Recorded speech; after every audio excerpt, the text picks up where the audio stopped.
ఓ ఇశ్రాయేలు నేను భాగ్యం ఎంత గొప్పది, యెహోవా రక్షించిన నిన్ను పోలినవాడెవరు. 543 537.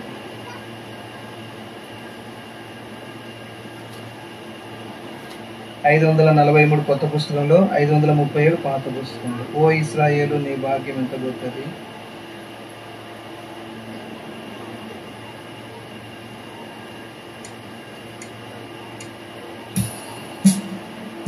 543 537. 543 537.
బాధించువారు రాకుండాను నీవు భయపడకుము. బాధించువారు రాకుండాను దూరముగా నుంచి ఉన్నాము. దూరముగా నుంచి ఉన్నాము.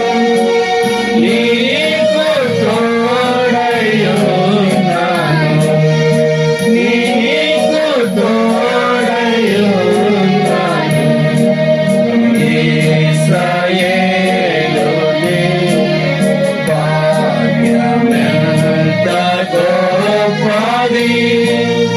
యెహోవా రక్షించిన నిన్ను పోలిన వాడు ఎవడు? యెహోవా రక్షించిన నిన్ను పోలిన వాడు ఎవడు?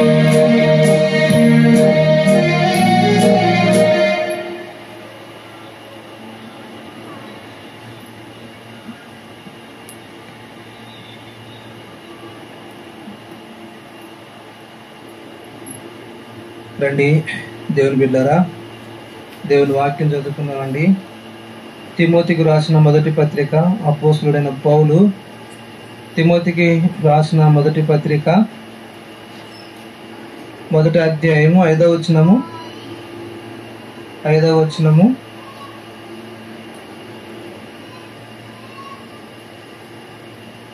చదువుకుందామండి. 5వ వచనం. అపోస్తలుడైన పౌలు తిమోతికి రాసిన మొదటి పత్రిక 1వ అధ్యాయము 5వ వచనం చదువుకుందామండి. 1వ అధ్యాయము 5వ వచనం. అందరంగా కలిసి చదువుకుందామండి. మాట అందరం కూడా కలిసి చదువుకుందాం. ఉపదేశ సారమేదనగా పవిత్ర హృదయం నుండి మంచి మనసాక్షి నుండి నిష్కపటమైన విశ్వాసం నుండి కలుగు ప్రేమయే. ప్రభు సాయం కొరకై ప్రార్థన చేసుకుందామండి. ప్రేంగలిన తండ్రి, జీవం కలిగిన దేవా, మహోన్నతుడా, ఆది సంభూతుడైన దేవుడు తండ్రి, అబ్రహాము, ఇస్సాకు, యాకోబుల దేవుడు, ఈ రాత్రి బైబిల్ స్టడీ సందర్భంగా ప్రభా చదువు లేఖన భాగాలను దీవించి విరిచి ప్రభా మీరు మాకు పంచుతురమని ప్రార్థన చేసుకుంటున్నాం తండ్రి. ఈ వాక్య ఆశీర్వాదం మాకు అనుగ్రహించము, మమ్మల్ని తృప్తిపరచుము తండ్రి. వాక్యానుసారంగా జీవించడానికి సహాయం చేయము నా తండ్రి. నీ దాసుని నేను నిష్ప్రయోజకుడు, నా పాత్రుడు, నా యోగుడునైనా నీ ప్రజల ముందు నిలుచుంటున్నటానికి ఎంత మాత్రం ఏదో తెలియని వాడిని, జ్ఞానం లేని వాడిని, అవివేకిని ప్రభా. అటువంటి నన్ను ప్రభా నైనా మీరు పిలిచి ఉన్నతమైన ఈ పరిచర్య కొరకై నిలబెట్టినారు. అందుకే స్తోత్రాలు తండ్రి. దుడియు బూడిది వంటి నన్ను కరుణించి నన్ను ఖాళీ చేసి ప్రభా మీరు మాత్రమే ప్రత్యక్షపరచబడి నాతోనూ మా అందరితోనూ మాట్లాడుతున్నామని ప్రార్థన చేస్తుంటున్నాను. మీరు మాట్లాడటం ద్వారా మా బంధకాలు తెంపివేయబడతాయి ప్రభా. మీరు మాట్లాడడం ద్వారా ప్రభా మేము ప్రోత్సహించబడతాం, పురుకొల్పబడతాం ప్రభా. మీరు మాట్లాడటం ద్వారా మాకెంతో నెమ్మది, శాంతి, ఆనందం కలుగుతుంది. నేను నరమాత్మని యొక్క స్వరం మరుగుపరిచి మీ స్వరం దైవ స్వరాన్ని వినగలిగినట్లుగా సహాయం చేయమని నన్ను నేను తగ్గించుకుంటూ మీ నామం హెచ్చిస్తూ యేసు ప్రభు నామమున ప్రార్థించి స్తుతించి అడిగి బ్రతంలాడి వేడుకుంటున్నాను తండ్రి. ఆమేన్.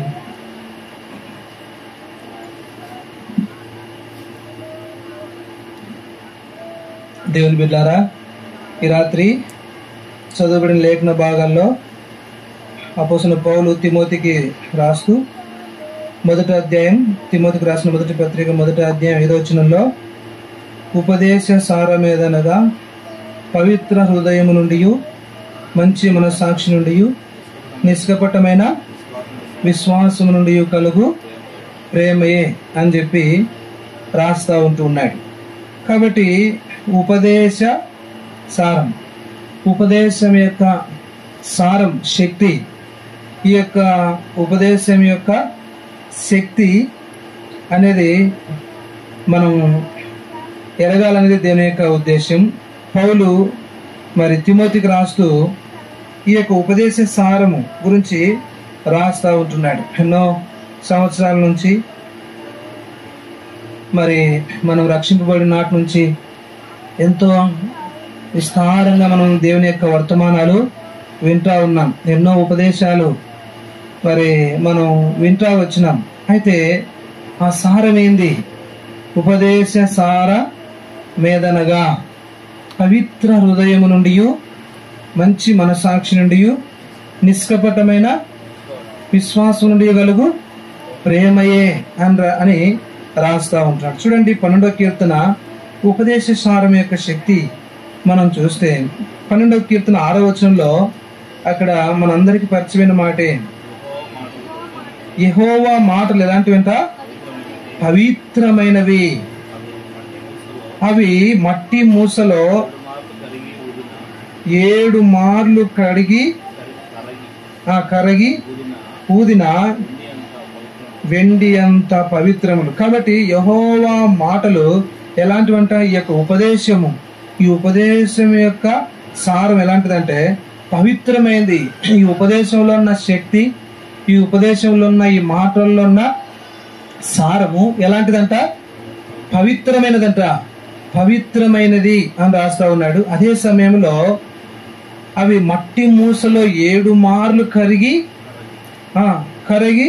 ఊదిన వెండి అంత పవిత్రములు. 7 మార్లు కరిగి ఊదిన వెండి అంత అంత పవిత్రమైనవి, అంత నిష్కల్మషమైనవి, అంత నిర్దోషమైనది ఈ ఉపదేశ సారం. ఈ యొక్క ఉపదేశ సారం, ఈ ఉపదేశ సారం యొక్క శక్తిని మనం ఎరగకోకుండా పౌలు చెప్పినట్లుగా మనం ఏం చేయలేము అంటే మన హృదయం నుండి పవిత్రమైన హృదయం కలిగి ఉండలేము, మంచి మనసాక్షి కలిగి ఉండలేము, నిష్కపటమైన విశ్వాసాన్ని కూడా కలిగి ఉండలేము.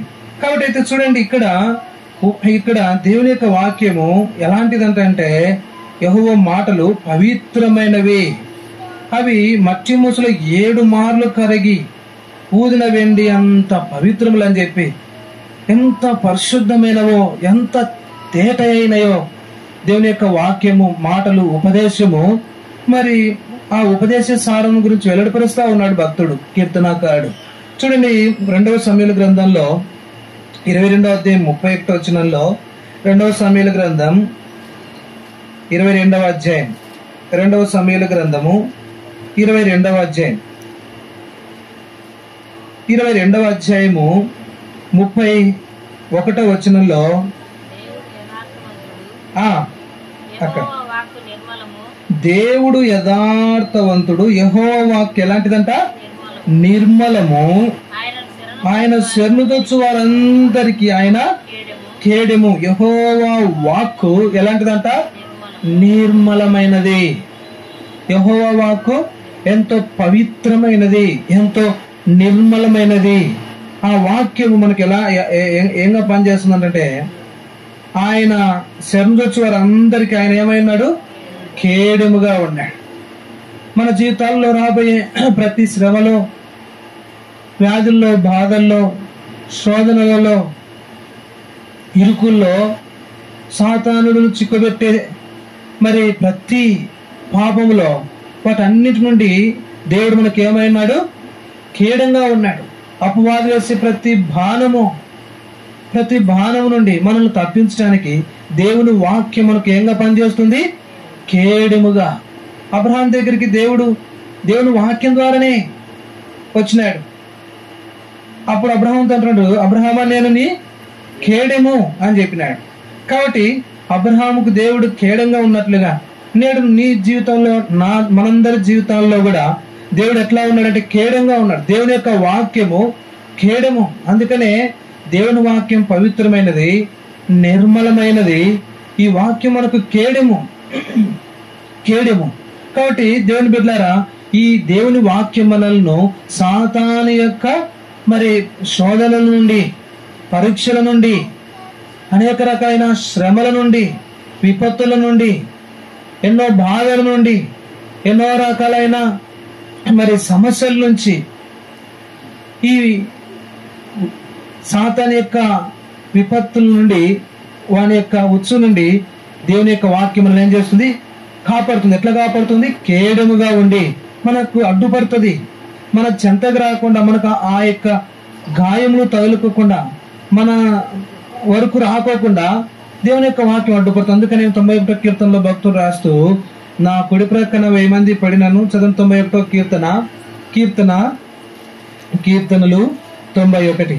ఇక్కడ దేవుని యొక్క వాక్యం ఎలాగ పనిచేస్తుంది అంటే, ఆయన యొక్క కేడము ఎలా పనిచేస్తుంది? నీ ప్రక్కను 1000 మంది పడినను, నీ కుడి ప్రక్కన 10,000 మంది కూలినను, అపాయం నీ యొద్దకు రాదు. అపాయం నీ యొద్దకు రాదు. చూసినారా ఎటువంటి అపాయం? ఎంతమంది ఇటు అటు కూలిపోయినా గానీ అపాయం రాదు. కారణం ఏంటంటే, నీకు నాకు ఎవరు డాలుగా ఉన్నారు? ఎవరు కేడంగా ఉన్నారు? యేసుక్రీస్తు ప్రభువే మనకు కేడంగా ఉన్నారు. అందుకనే అబ్రహాంతో ప్రభు చెప్తూ వాక్య దర్శనం ద్వారా అబ్రహాం దగ్గరికి వచ్చి ముందే ఒక మాట అన్నాడు దేవుడు. ఏమనంటే, భయపడకుము అని. ఏమన్నాడు దేవుడు? భయపడకుము, నేను నీకు ముందు వెనుక, నీ కుడివైపు నేను ఎడవైపు నేనున్నాను, నేను నీకు కేడం అన్నాడు ప్రభు. ఒకే మాటలో చెప్పినాడు, నేను నీకు కేడం, నువ్వు భయపడాల్సిన అవసరం లేదు, నీ శత్రువులు నేనేమీ చేయలే. ఒకవేళ నీ కుడి ప్రక్క నీ ఎడమ ప్రక్క ఎంతమంది కూలిపోయినా అయితే నిన్ను ఎవరు ఏమీ చేయలేరు. ఎందుకంటే నేను నీ కేడం అబ్రహామా అని ఈ రాత్రి నీ పేరు పెట్టి కూడా ప్రభు పిలుస్తూ, బిడ్డ భయపడొద్దు, నేను నీ కేడం. ఎందుకంటే దేవుని యొక్క వాక్యం అంత పవిత్రమైనది, అంత నిర్దోషమైనది, అంత నిర్మలమైనది దేవుని యొక్క వాక్యం. చూడండి 18వ కీర్తన 30వ వచనంలో, 18వ కీర్తన 30వ వచనం, 18వ కీర్తన 30వ వచనంలో మనం గమనిస్తే, ఇక్కడ దేవుడు యథార్థవంతుడు, యెహోవా వాక్కు ఎలాంటిదంట? నిర్మలము, తన శరణొచ్చు వారందరికీ ఆయన. కాబట్టి ఆయన కేడము మరొకసారి. కాబట్టి ప్రభు ఆ మాటను భక్తుల ద్వారా రాయిస్తా వచ్చినాడు. కాబట్టి ఆయన శరణొచ్చు వారందరికీ నేను మనం ఏం చేయాలంటే, ఆయనను వేడుకోవాలా, ఆయన వెంబడి పడాలి, ఆయనను బ్రతిమలాడాలా. అంటే మనము మన కేడమైన ప్రభు యొద్దకు ఆయనను ఆశ్రయించాలనేది ఆయన ఉద్దేశం. ఆయనను ఆశ్రయించాలనేది ఆయనకు ఉద్దేశం. కాబట్టి బ్రతిమలాడాలా అంటే దేవుని బిడ్డలను తప్పుగా అనుకోవద్దు. కానీ అయితే మన దేవుడు బ్రతిమలాడేంత వరకు మన అవసరత మన దగ్గరికి రాడా అంటే లేదు. మనం మొరపెట్టక ముందే, ఆయన మనం ఇంకా ఆశ్రయించక ముందే, మన హృదయంలో తలంపు పుడతా ఉండగానే దేవుడు మన అవసరత ఏందో, మన అక్కరేందో, మనం ఏం అడగబోతున్నామో అన్ని కూడా ఆయన తెలిసినవాడు, వెంటనే రెస్పాండ్ అయ్యేవాడు. కాబట్టి అంతేకాదు, యేసుక్రీస్తు ప్రభువారు ఏమి మనకు ప్రార్థన చేసినప్పుడు జవాబు రాలేదే, మన సమస్యలు తీర్చబడలేదే, అవి ఎట్లే కొనసాగుతూ ఉంటున్నాయి అంటే, దేవుని బిడ్డలారా నిజమే. అయితే దేవుడు ఆయన సంకల్పం అది. మనము ఆ మార్గంలో, మనం ఆ స్థితిలో, వాటిలో మనం ఉండాలనేది ఆయన ఉద్దేశం. వాటిలో మనం నలగాలనేది, వాటన్నింటినీ మనము సహించాలనేది, ఓర్చుకోవాలనేది ఆయన ఉద్దేశం. కాబట్టి ఆయన చిత్తానుసారంగా దేవుడు మనం అడిగినప్పుడు తప్పనిసరిగా ఆయన మనకు సహాయం చేస్తాడు. ఎందుకంటే దేవుని వాక్యము నిర్మలమైంది, అందులోకి ఏ దోషం అంటే, ఒక్క మాటలో చెప్పాలంటే ఆయన ఎంత కల్మషం లేని ప్రేమ కలిగిన వాడో ఆ పవిత్రత అనేది సూచిస్తుంది. 19వ కీర్తన 8వ వచనంలో చూస్తే, 19వ కీర్తన 8వ వచనం, యెహోవా ఉపదేశములు నిర్దోషమైనవి, అవి హృదయమును సంతోషపరచును. యెహోవా ఏర్పరిచిన ధర్మము నిర్మలమైనది, అది కన్నులకు వెలిగిచ్చును. చూసినారా, యెహోవా ఉపదేశంలో ఉన్న శక్తి నిర్దోషమైనవి అంటే మన జీవితాల్లో మనం ఎంతో మన హృదయంలో ఎన్నో రకాలైన కపటాలు, ఎన్నో రకాలైనటువంటి ఏమంటారంటే, ఒకరిని బాగా చూసుకొని ఒకరిని బాగా చూసుకోపోయేదాన్ని ఏమంటారు? పక్షపాతం. ఇంకా వలపక్రము ఏదో అంటారు కదా. ఇలాగా అయితే దేవునికి ఎలాంటి ప్రేమ ఉందంట? ఆయన ప్రేమ ఎలాంటిదంటే నిర్దోషమైంది. దేవుని యొక్క వాక్యం ఎంతో నిర్దోషమైంది అంటే, ఎంత మాత్రం కూడా ఆయనలో ఏం దోషం లేదు. అందుకనే ఆ ప్రేమ మన హృదయాన్ని ఏం కలిగిస్తుందంట? సంతోషపరుస్తుంది. దేవుని యొక్క వాక్యము ఎంతో నిర్దోషమైనవి, ఉపదేశములు నిర్దోషమైనవి, అవి హృదయమును సంతోషపరచును. యెహోవా ఏర్పరిచిన ధర్మము నిర్మలమైనది, అది కన్నులకు వెలుగిచ్చును. మన జీవితాల్లో మనం చూడలేని వాటిని, ఏదైతే దేవుని వాక్యాన్ని గ్రహించలేకపోతున్నామో, దేవుని యొక్క శక్తిని, ఆయన యొక్క ఆశ్చర్య కార్యములను, ఆయన అద్భుతములను, ఆయన క్రియలను ఏదైతే మనం చూడలేకపోతుంటున్నామో, చూసినా కానీ పలుసార్లు మనము ఆ శక్తిని గ్రహించలేని స్థితిలో ఉంటున్నామో, అవివేకపు స్థితిలో ఉంటున్నామో. దేవుని బిడ్డలారా చూడండి, ఆయన వాక్యములు ఎలాంటివంట? పవిత్రమైనవి, నిర్దోషమైనవి, అవి హృదయమును సంతోషపరచును, అవి నిర్మలమైనది, అది కన్నులకు వెలుగిచ్చును. దేవుని వాక్యం మనల్ని ఏం చేస్తుంది? అలాంటి పరిస్థితుల్లో దేవుని యొక్క శక్తిని గుర్తించలేని అవివేక స్థితిలో మనం ఉన్నప్పుడు కూడా దేవుని వాక్యం మనల్ని ఏం చేస్తుందండి? దేవుని శక్తిని గుర్తించేటట్లు చేస్తుంది. దేవుని శక్తిని గుర్తించేటట్లు చేస్తుంది. దేవుని యొక్క శక్తిని గుర్తించేటట్లు చేస్తుంది దేవుని బిడ్డలారా. అయితే చూడండి, దేవుని వాక్యంలో మనం గమనిస్తే 66వ కీర్తన 19వ కీర్తన 5వ వచనంలో చూడండి, అతడు తన అంతఃపురంలో నుండి బయలుదేరు పెళ్లి కుమారుని వలె ఉన్నాడు, సూర్యుడు పరిగెత్త నుల్లసించున్నట్లు. క్షమించండి,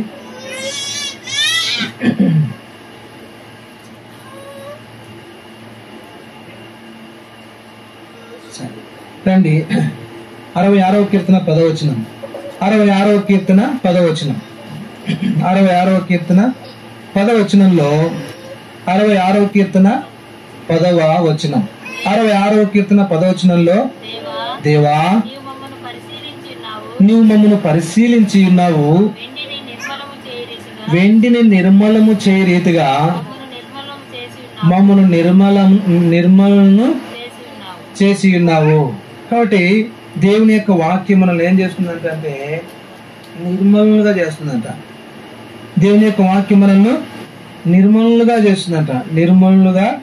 చేస్తుందంట.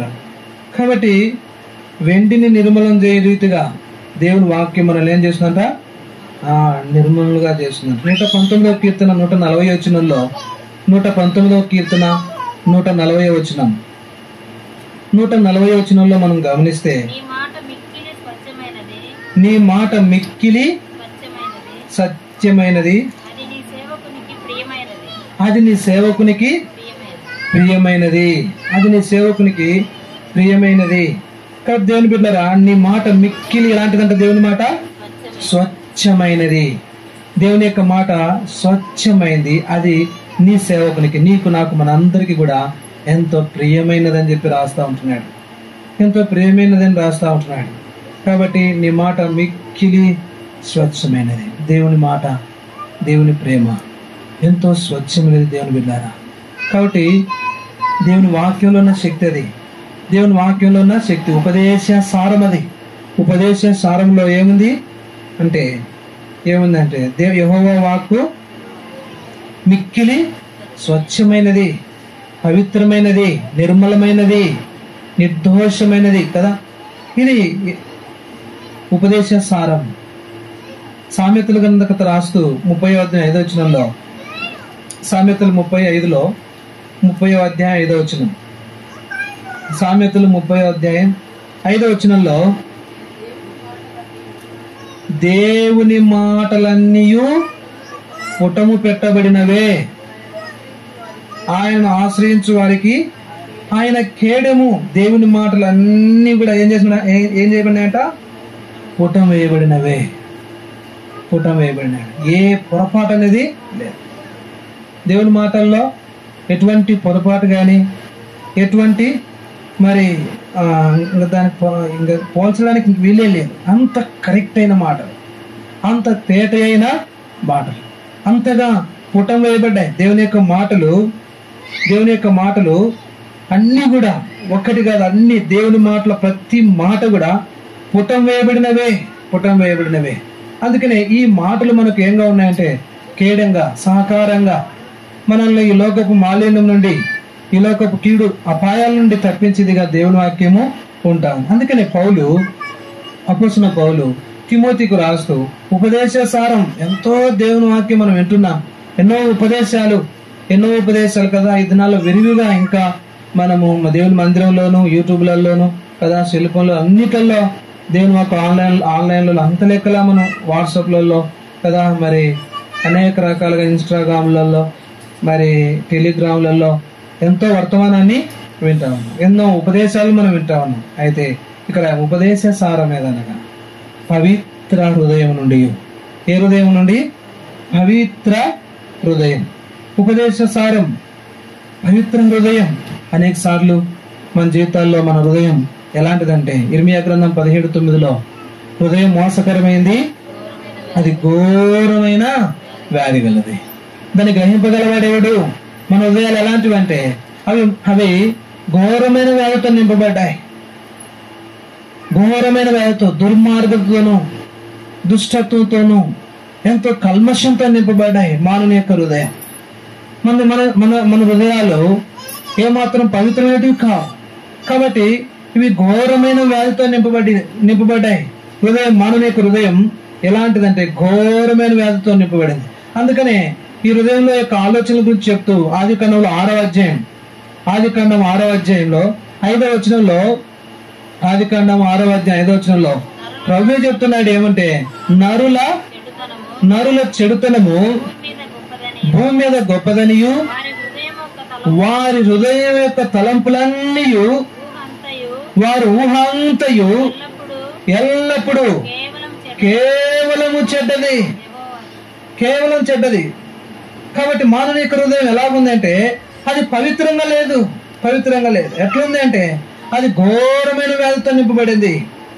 అనేకమైన దుష్ట ఆలోచనలు, దుష్ట తలంపులు చేత హృదయం చెడిపోయింది. అంతేకాదు 41వ కీర్తన 6వ వచనంలో 41వ కీర్తన 6వ వచనంలో ఒకడు నన్ను చూడవచ్చిన ఎడల వాడు అబద్ధమాడును, వాని హృదయము పాపమును పోగు చేసుకొనుచున్నది, వాడు బయలు వెళ్లి వీధిలో దాన్ని పలుకుచున్నాడు. చూడండి, వాని హృదయము ఏం మోసుకొని పోతుందంట? పాపమును మోసుకొని పోతుందంట. మానవుని యొక్క హృదయం, మనుషుని యొక్క హృదయము పాపమును పోగు చేసుకుంటా ఉంది. వాడి హృదయం పాపమును పోగు చేసుకొనుచున్నది, వాడు బయలు వెళ్లి వీధిలో దాన్ని పలుకుతా ఉన్నాడు. ఏదైతే పోగు చేసుకుంటున్నాడో, దేన్నైతే సమకూర్చుకుంటున్నాడో దానిని ఎక్కడ ఇది చేస్తా ఉన్నాడు అంటే వీధులలో.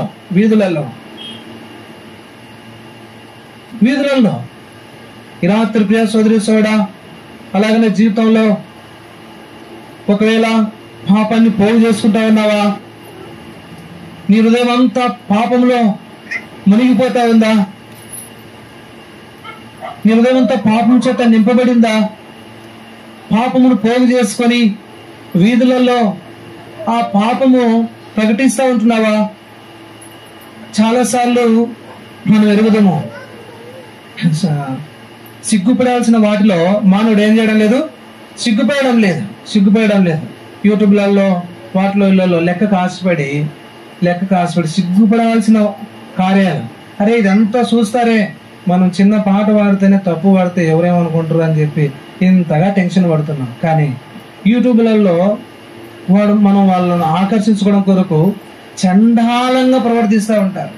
ఎంత చండాలంగా ప్రవర్తిస్తుంటారంటే, నేడు సినిమాలలో కానీ కదా వాళ్ళు విచ్చలవిడిగా బహిరంగంగానే సమాజానికి బయటకు వచ్చినప్పుడు ఎట్లా వస్తున్నారు వాళ్ళు అంటే, అందరూ నన్ను చూస్తారే కదా, అందరూ నన్ను చూస్తే ఏమనుకుంటారు అనేది ఏం లేదు. పాపమును ఏం చేస్తున్నారంట, పోగు చేసుకొని దాన్ని వీధులలో ఏం చేస్తున్నారు, వాడు బయలు వెళ్లి వీధిలో దాన్ని పలుకుతా ఉన్నాడు, నిర్భయంగా పలుకుతున్నాడు. సిగ్గు విడిసి మానవుడు పాపమును పలుకుతా ఉన్నాడు. కాబట్టి సిగ్గుపడాల్సిన వాటిలో ఏం చేస్తా ఉన్నాడు, అతిశయిస్తా ఉన్నాడు. సిగ్గుపడాల్సిన వాటిలో మానవుడు అతిశయిస్తున్నవాడుగా ఉంటూ ఉన్నాడు. కాబట్టి ప్రియ సోదరి సోడా, ఈ రాత్రి సిగ్గుపడాల్సిన వాటిలో నువ్వు అతిశయపడతా ఉంటున్నావా? అందుకనే మానవుని హృదయము పాపమును ఏం చేస్తుందంట? పోగు చేసుకుంటా ఉంది. పాపమును సమకూర్చుకుంటా ఉన్నాడు మానవుడు, సమకూర్చుకుంటా ఉన్నాడు. 119వ కీర్తన 11వ వచనంలో 119వ కీర్తన 11వ వచనంలో దేవుని వాక్యంలో రాయబడుతుంది, నీ ఎదుట నేను పాపం చేయకుండానట్లు నా హృదయంలో నీ వాక్యం ఉంచుకొని ఉన్నాను. కాబట్టి దేవుని ఎదుట మనం పాపం చేయకుండా ఉండాలంటే దేవుని బిడ్డలంగా మనం ఏం సమకూర్చుకోవాలా? దేవుని వాక్యాన్ని సమకూర్చుకోవాలి. లోకస్తులు అయితే దేన్ని సమకూర్చుకుంటారంటే పాపాన్ని వాళ్ళు పోగు చేసుకుంటారంట. లోకస్తులు వారి హృదయంలోనికి ఏం పోగు చేసుకుంటారు? పాపాన్ని పోగు చేసుకుని విధుల్లో దాన్ని ఏం చేస్తారు? పలుకుతారు. అయితే దేవుని బిడ్డలు ఏం చేయాలంటే మన హృదయంలోనికి ఏం సమకూర్చుకోవాలా? దేవుని వాక్యాన్ని. ఎప్పుడైతే దేవుని వాక్యాన్ని మనం సమకూర్చుకుంటామో, చూడండి, నీ ఎదుట నేను పాపం చేయకుండానట్లు నా హృదయంలో నీ వాక్యము ఉంచుకొని, నీ వాక్యాన్ని నేను సమకూర్చుకున్నా. మనం దేవుని వాక్యాన్ని పోగు చేసుకోవడం ద్వారా, దేవుని వాక్యాన్ని సమకూర్చుకోవడం ద్వారా ఇంకా మన హృదయంలోనికి ఏం రాదు? పాపం రాదు. ఎందుకంటే దేవుని వాక్యము నిర్మలమైనది, దేవుని వాక్యము పవిత్రమైనది, దేవుని వాక్యము నిర్దోషమైనది, దేవుని వాక్యము ఎలాంటిదంట? స్వచ్ఛమైనది, ఎంతో తేటైనది దేవుని వాక్యం. అందుకనే ఈ వాక్యం మన హృదయంలో ఉండడం ద్వారా పాపానికి ఇంకెక్కడే గాని చోటు ఉండదు, పాపం రాదు, అవకాశం లేదు. అందుకనే భక్తుడు నేను పాపం చేయకున్నట్లుగా నా హృదయంలో నీ వాక్యం ఉంచుకుని నానని చెప్తున్నా. దేవుని వాక్యము మనం ఉంచుకోవడం అనేది ఎంతో ఎంతో ప్రాముఖ్యమైంది. మన హృదయంలో ఏముండాలండి? దేవుని వాక్యం ఉండాలి. సామెతల గ్రంథం 26వ అధ్యాయం 23వ వచనంలో ఇది చూడండి ఎంత వింతగా ఉంటుందో. సామెతల గ్రంథం, చెడు హృదయమును ప్రేమగల మాట్లాడు పెదవులను కలిగి ఉండుట మంటి పెంకు మీది వెండి పూతతో సమానం అంట. అర్థమవుతుందండి వాక్యము? 26, 23వ వచనంలో చూడండి, ఇక్కడ చెడు హృదయమును ప్రేమగల మాట్లాడు పెదవులను కలిగి ఉండుట.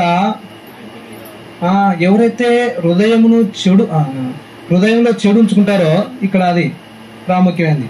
హృదయంలో చెడు హృదయం కలిగి ఉంటారు కదా, వాళ్ళు ప్రేమగా మాట్లాడినప్పటికీ కూడా వాళ్ళ ప్రేమ ఎట్లుంటదంట?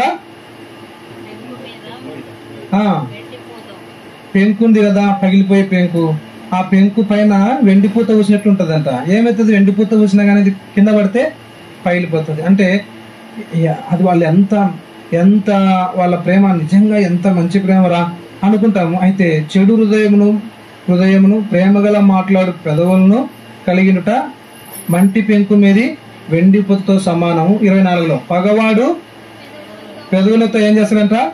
మాయలు చేస్తాడంట. పగవాడు పెదవులతో ఏం చేస్తాడండి? మాయలు చేస్తాడంట. పగవాడు పెదవులతో మాయ చేసి అంతరంగంలో కపటము దాచుకుంటాడు. అంతరంగంలో లోపల హృదయంలో పైకే ప్రేమిస్తాడంట కానీ అయితే అంతరంగంలో ఏం కలిగి ఉంటాడు?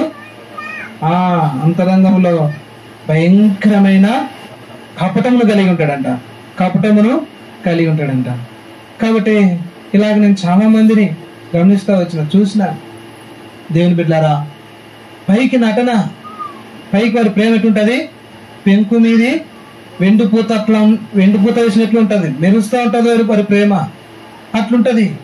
కాబట్టి కొంతమంది దైవ సేవకులను గమనించిన చాలా మంది కూడా ఎట్లుంటామంటే, నిజంగానే అది అందరికీ అతకదు కానీ అయితే వాళ్ళు చాలా పొగుడుతారు.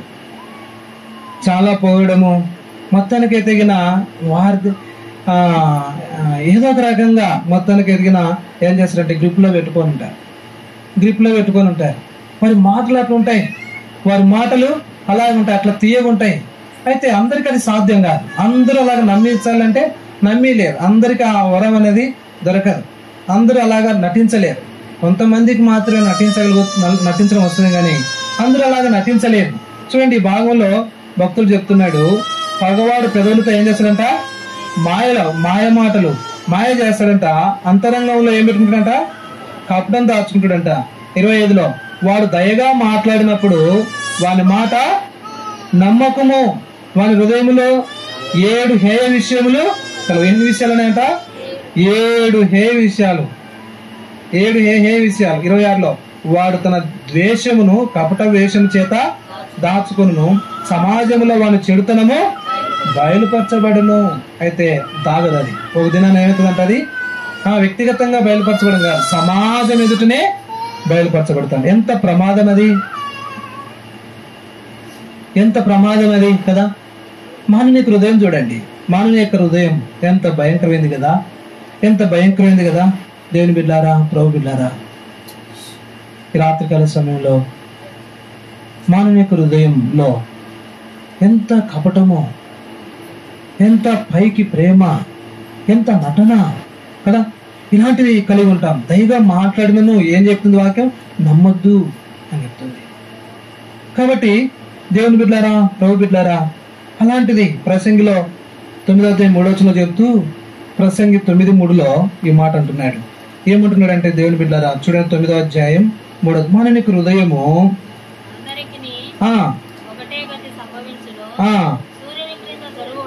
జరుగు వాటన్నిటిలో అది దుఃఖకరము, బహు దుఃఖకరము. మరియు నరుల హృదయము ఏంతో నింపబడింది? చెడుతనంతో నింపబడి ఉంది. వారు బ్రతుకు కాలం అంతయు వారి హృదయమందు వెరితనముండును.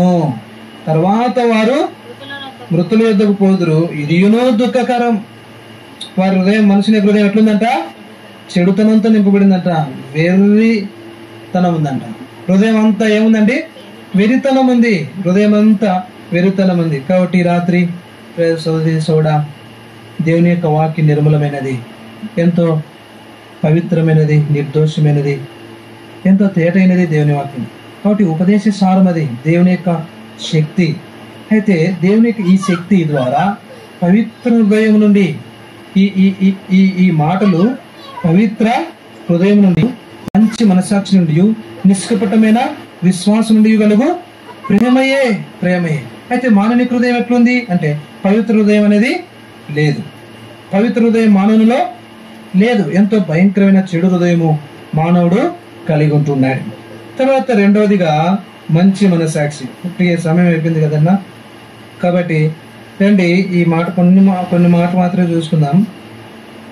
మంచి మనసాక్షి నుండి, మనసాక్షి పవిత్రమైన హృదయము కదా, పవిత్రమైన హృదయము, మంచి మనసాక్షి. అయితే దేవుని వాక్యంలో మనం ఏ హృదయం కలిగి ఉండాలంట? పవిత్రమైన హృదయం. పవిత్రమైన హృదయం. ఇది ఎలా సాధ్యమవుతుందంటే దేవుని వాక్యం ద్వారానే మనము మన హృదయాన్ని పవిత్రంగా ఉంచుకోగలం. ఆ వాక్యమే ఉన్న హృదయాన్ని ఏం చేస్తుందండి? పవిత్రపరుస్తుంది. పాపాన్ని లోపలికి రాకోకుండా మనల్ని పవిత్రపరిచేదిగా ఉంటా ఉంది. తర్వాత చూడండి, మంచి మనసాక్షి. ఏ సాక్షి అండి? మంచి మనసాక్షి. చూడండి, తీతుకు రాస్తూ అపొస్తలుడైన పౌలు 1:15 తీతు 1:15 అక్క పవిత్రులకు అన్నియు పవిత్రములే గాని అపవిత్రులకును అవిశ్వాసులకును ఏది పవిత్రమైనది కాదు. వారి మనస్సును వారి మనస్సాక్షియు అపవిత్రపరచబడి ఉన్నవి. మనస్సాక్షి ఏమైందంట? అపవిత్రపరచబడి ఉందంట. అందుకని వాడు అపవిత్రుడు. కాబట్టి మనస్సాక్షి అనేది ఎట్లుండాలా చెప్పండి. మన మనస్సాక్షి చాలా మనస్సాక్షి అనేది మనకు ఒక దిక్చూసిలాగా పనిచేస్తూ ఉంటుంది. ఎందుకంటే మనస్సాక్షి మనం ఏదన్నా పొరపాటు చేసినప్పుడు ఈ మనస్సాక్షి మనల్ని ఏం చేస్తుంది? గద్దిస్తూ ఉంటుంది. ఇది నువ్వు చేసేది తప్పే, ఇది చేసేది పొరపాటు, నువ్వు చేయొద్దు, ఇది అన్యాయము, ఇది అక్రమము, ఇది నువ్వు తప్పే కదా చేసేదని మనస్సాక్షి మనతో ఏం చేస్తుంది? చెప్తుంది. కానీ మానవుడు ఏం చేస్తుంటే నువ్వు పక్కన ఉండు, నువ్వు ఊరుకో, కూర్చోను, మర్యాదగా ఉండని చెప్పి మనస్సాక్షిని ఏం చేస్తాడు?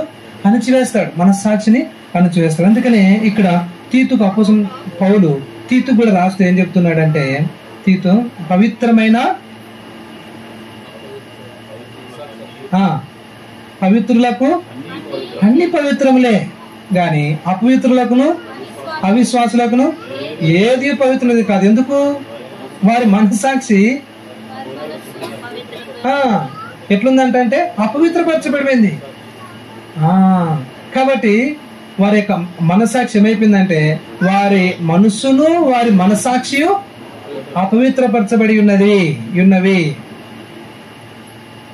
వాళ్ళు అంటారంట 16లో, దేవుని ఎరుగుదమని వారు చెప్పుకొందురు గాని అసహ్యులను అవిధేయులను ప్రతి సత్కార్యము విషయము భ్రష్టులై ఉండి తమ క్రియల వలన ఆయనను ఎరగమన్నట్టున్నారు. వారి క్రియలు చెప్తున్నాయి. వారు దేవుని ఎరిగినామంటున్నారు కానీ, మేము దేవుని నమ్ముకున్నాం అంటున్నారు కానీ, అయితే వారి మనస్సాక్షి వారి మనస్సాక్షి చూడండి ఎంత చెప్తున్నప్పుడు వాళ్ళ మనస్సాక్షి ఏమైపోయింది? పవిత్రులకు అన్ని పవిత్రంలే, కానీ చెడిపోయిన వారికి అపవిత్రులకు అన్ని అపవిత్రంలే. అయితే వారు ఎట్లున్నారంట అంటే, వారు ఏ స్థితిలో ఉన్నారు అంటే వారు అసహ్యంగా ఉన్నారు, అవిధేయులుగా ఉన్నారు. ప్రతి సత్కార్య విషయంలో మంచి పనులు చేయాల్సిన వాళ్ళు ఏం చేస్తున్నారు? భ్రష్టులు అయిపోయినారు. వారి క్రియల వల్ల వాళ్ళు ఎలాంటి వారో. కాబట్టి దేవుని బిడ్డలారా, ప్రభు బిడ్డలారా, వారి క్రియల వలన ఆయనను ఎరగమన్నట్టున్నారు. వారి క్రియలు తెలుసు, వాళ్ళు దేవుని ఎరగలేదని తెలుసు, వాళ్ళు చేసే తప్పని తెలుసు. అయినా వాళ్ళు ఎట్లున్నారు? వాళ్ళు మేము బాగానే ఉండాలని అనుకుంటున్నారు కానీ వారి క్రియలే వారు దేవుని ఎరగమన్నట్లుగా ఉన్నారని చెప్పి చెప్తా ఉన్నాయి. వారి క్రియలే అవి పైకి మనుషుడు ఎరగలేడు, గ్రహించలేడు. వాళ్ళ మనస్సాక్షి ఏమైపోయిందంటే వాత వేయబడి ఉంటది. వాత వేయబడిన మనస్సాక్షి, దేని వాక్యం రాయబడింది, వాత వేయబడిన మనస్సాక్షి. వాత వేయబడిన మనస్సాక్షి అంటుందా?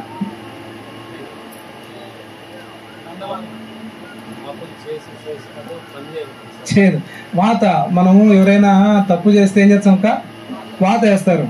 వాత వేసినప్పుడు వాత వేస్తే ఎందుకు వాత వేస్తారు అంటే తిరిగి ఆ తప్పు చేయకూడదని వేస్తారు వాత. కానీ మరలా వాడు తప్పు చేస్తా ఉంటే ఏం చేస్తారు? ఒకవేళ మరలా వాత వేసినారు అనుకోండి, మరలా తప్పు చేసినాడు, మరలా వాత వేసినాడు అనుకోండి, మరలా తప్పు చేస్తే మరలా వాత వేసినాడు. కొన్ని దినాలకు ఏమవుతుందంటే ఇప్పుడు ఆ వాత మరలా వాత చెప్తే ఇంకా పని చేయదు, ఆ వాత నొప్పి అనేది అనిపించదు. అట్లా అది మానవునికి ఏమైపోయిందంటే మనస్సాక్షి ఇంకా పని గ్రహించలేడు, అటువంటి పరిస్థితి. కాబట్టి అందుకని దేవుని బిడ్డారా, ప్రభు బిడ్డారా, మంచి మనస్సాక్షి మనము కలిగి ఉండాలనేది దేవుని యొక్క ఉద్దేశం. కాబట్టి ఉపదేశ సారం ఇదే. ఉపదేశ సారం ఏంటండి? మంచి మనస్సాక్షి మనము కలిగి ఉండాలి. మంచి హృదయం, మనం పవిత్రమైన హృదయం కలిగి ఉండాలనేది ఉపదేశ సారం. ఆ ఉపదేశ సారంలో ఏముంది? అది పవిత్రమైనది, పరిశుద్ధమైనది, నిర్దోషమైనది కదా, తేట అయినది. మనకు అన్ని విషయాలలో మనల్ని ఏం చేస్తుంది? మనల్ని ఆదుకుంటది, మనల్ని శత్రు యొక్క కుతంత్రాల నుంచి మనల్ని విడిపిస్తుంది. ఎంత పవిత్రమైన దేవుని ప్రేమ, దేవుని వాక్యమే దేవుడు. ఆ ప్రేమ ఎంత తేట అయిందో కదా. ఎలాంటి ఆ ప్రేమలో అంట ఎటువంటి పొరపాటు అనేదే లేదంట. ఎటువంటి పొరపాటు, నిన్ను నన్ను ప్రేమించేప్పుడు దేవుడు ఎటువంటి పొరపాటు చేయడు. ఇప్పటికి కూడా దేవుడు మన విషయంలో ఎటువంటి పొరపాటు చేయబోడు. కాబట్టి ఆయన మాటలు అలాంటి గుట్టం వేయబడిన మాటలు. అలాగా మనం ఆ మాటల యొక్క ఉపదేశ సారము ఎరిగిన వారమై పవిత్ర హృదయమును, మంచి మనసాక్షియు, తర్వాత నిష్కపటమైన విశ్వాసం నుండి కలుగు ప్రేమ. అటువంటి ప్రేమను మనం కలిగి ఉండాలనేది దేవుని యొక్క ఉద్దేశం. ప్రభు చేతులు తింగోసారి మళ్ళా మిగిలిన భాగం చేసుకుందాం. దేవుడు తన వాక్యాన్ని దీవించి ఆశిస్తున్నాం. రండి ప్రార్థన చేసుకుందాం. ప్రభు చిత్తం అయితే రేపు కలుసుపాడు దగ్గర సింగరాయపల్లిలో సిస్టర్స్ ఉపవాస ప్రార్థన. రుతాంటి ఊరిపోతున్నావా? సునీతక్క స్కూల్కి వెళ్తున్నావు అక్క? లక్ష్మి అక్క ఉపవాస ప్రార్థనకు వస్తావా? మళ్ళీ మధ్యాహ్నానికి వస్తారు అంతే.